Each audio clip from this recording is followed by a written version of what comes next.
Hello and welcome to How to Play Qwixxitare Single Player Edition. In this game there's 3 different difficulties levels. Today I'm going to be showing the easier 11 field card level. So we're going to need a card deck. We're going to take the aces and kings out. I put the aces to my right, kings to my left, and then we're going to basically shuffle the deck and deal out 11 fields of 4 cards each. You'll also need the dice from the game Qwixx, or if you don't have that, you'll need 2 white dice or 2 dice of the same color, and then 4 colored dice that don't match your same dice of the same color. And they all need to be different colors, 4 different colors. Then you'll need to decide which color represents which suit. Maybe one color will represent the clubs, one will represent the diamonds, one will represent the hearts and the spades, but each color needs to be different and they each need to represent a different suit. Write it down so you don't forget. This card deck made it pretty easy. So the first thing we're going to do after we roll is we're going to check our public number. That's the white dice. The white dice are, from the concept of Qwixx, the public number. That's what you do pretty much every time you start. You roll the dice, check the white for the public number, then you check the private number to see if you can play a card. You can use an ace to modify a single die, +1 or -1 depending on its color. And then you could play a king to signal a forfeit and start over. So we have a public 9, so we'll take it on the club. We could have taken it on the spade there, the spade 9, but we decided not to. Now this deck of cards, now we did the private number, the private 7, we went ahead and took on clubs well. Now this deck of cards corresponds wonderfully well, so my colored dice, I can pretty much easily see which one they correspond to. So the blue corresponds with the hearts because the hearts are colored blue in this deck. So it's pretty easy to match. So that's what I went with. Now with a standard deck, you may decide that red represents hearts, blue represents spades. It's your choice. But with this deck, it made it so much easier. So jacks are equal to 11 points. We took the public 11 there and took the jack. Now we're going to take the private red on the spade 9. And then we're going to re-roll. So this game, you can actually play it with multiple people. In this edition, I'm showing you the solitaire rules. So in the solitaire rules, it's always your turn. You always get the public number and you get the private number. Now, if you wanted to play this with other people, they're going to need their own card deck. Everybody's going to need to agree on what colors represent what suit. That way you have less confusion when you're watching their moves and you don't confuse yourself. So write it down on a piece of paper somewhere where everybody can see it. And what's going to happen is when you roll, you get the public number and the private number. When it's not your roll, you'll only get to play on the public number. And when it's not your turn and you don't have a play on the public number, you're not required to take a forfeit. Only when it's your turn you have to produce at least 1 card out of your deck to get played. So the concept is you have to check the public number first. If it's not there, you cannot take 2 cards. You can only take 1 in that case. And if you can't take anything from the public and you can't take anything from the private, then you have what's known as a forfeit. There's nothing you can take. You have to play a king. Unless you can play an ace and make a play there.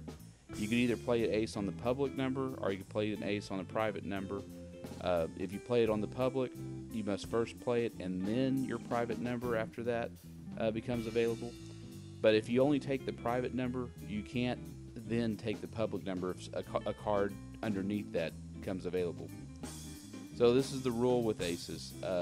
If you draw an ace and it's a black ace, you have to increase the dice. And if you actually clear a stack like just happened there, you then can take that ace and put it back at the bottom of the deck.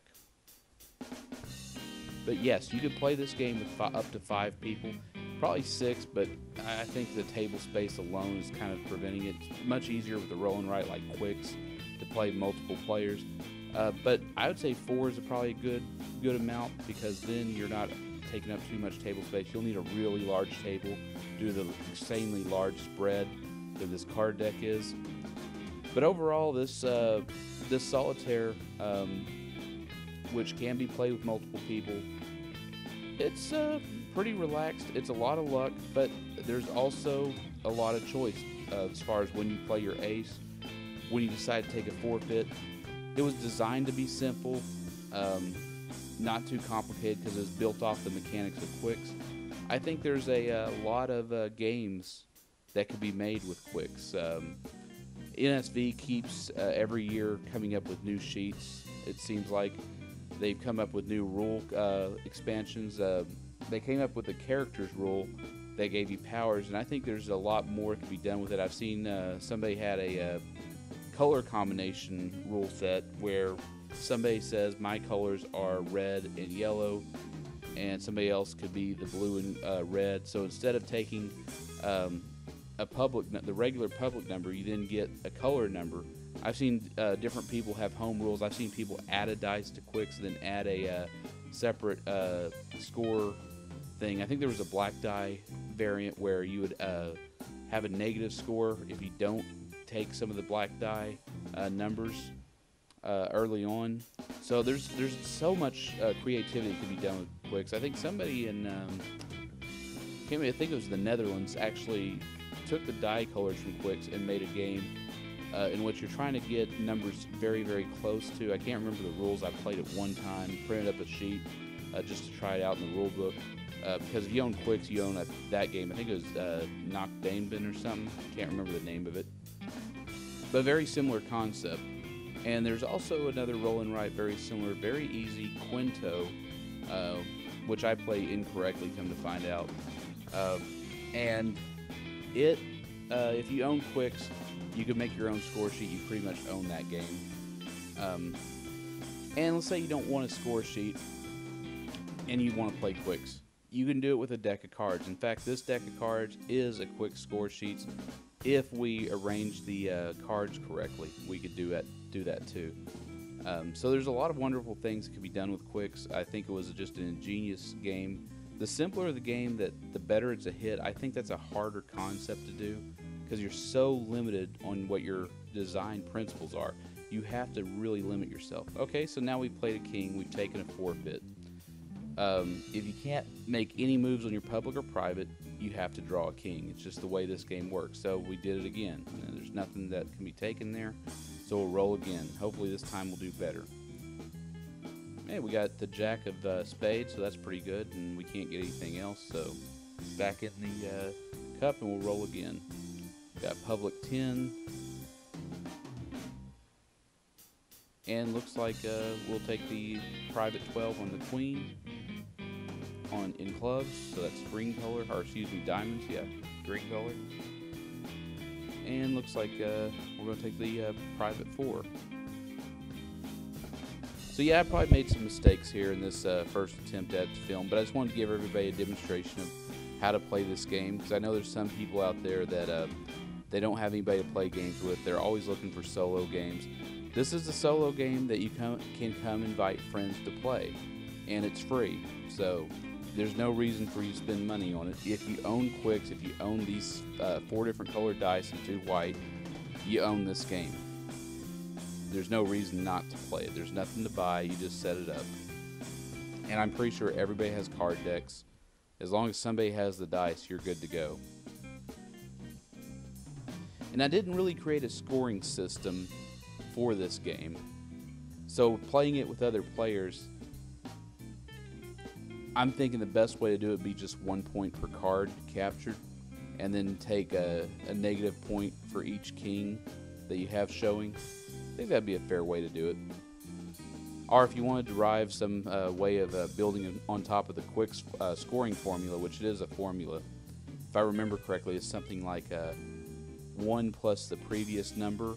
So the first score will be 1, the second score will be 1 plus the previous number, which was 1, plus the current order in the sheet. So it's the second one, so that'd be 3. Something like that, I think. Yeah, I can't remember. Anyways, you want to look at the Qwixx score sheet and extrapolate from the position of 12 to the position of 52, the perfect score. You could do that. It'd be some insanely drastically large scores for the number of cards captured. But I guess if you capture all, well, it's not 52 cards, it's, what would we say it was?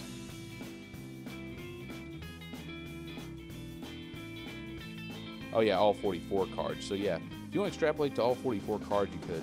So like I said, once the game has all 4 kings, the game's over. If you actually want to meet friends and try to play games like this with people besides yourself, please come to our card game meetups. Post your city, post what games you know, and maybe somebody there will reply to it, and maybe you'll meet some new friends. It's never been a better time to play card games with other people. It's never been a better time, or an easier time for that matter, to learn card games. So don't let the fear of not knowing any card games stop you. Let's get out there. Let's play some card games. And as always, if you find a game or you want to know how to play a game that you don't see anywhere else on YouTube, because I want original stuff, please tell me. I'll try to learn it and I'll try to demonstrate it. Can't promise it'll be the best, but I'll give it my best shot.